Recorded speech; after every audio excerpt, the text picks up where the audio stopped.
Payızda hər küçə bir xatirə, hər külək bir hekayə danışır. Skamyada əyləşən bu sevimli pişiyin deyəsən hekayəsi tamam başqa idi. Onu burada kim tərk etmişdi, o kimi gözləyirdi bilmirəm, amma mən onun ipək kimi tüklərinə toxunmaq, onu sığallamaq istəyirdim. Toxunduqca hiss etdim ki, Leonardo da Vinci'nin də dediyi kimi həqiqətən pişiklər təbiətin ən mükəmməl şah əsərlərindəndir. Bu canlının susqunluğu belə sanki adama nəsə pıçıldayır, nəsə deyirdi. Baxışları ilə danışan canlı deyərdim ona. Qəribədir, bəzən günlərlə, saatlarla danışdığımız insanları anlamırıq.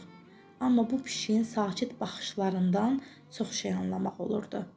Payız gedənlərin izini, qalanların sözünü dərinləşdirən fəsildir.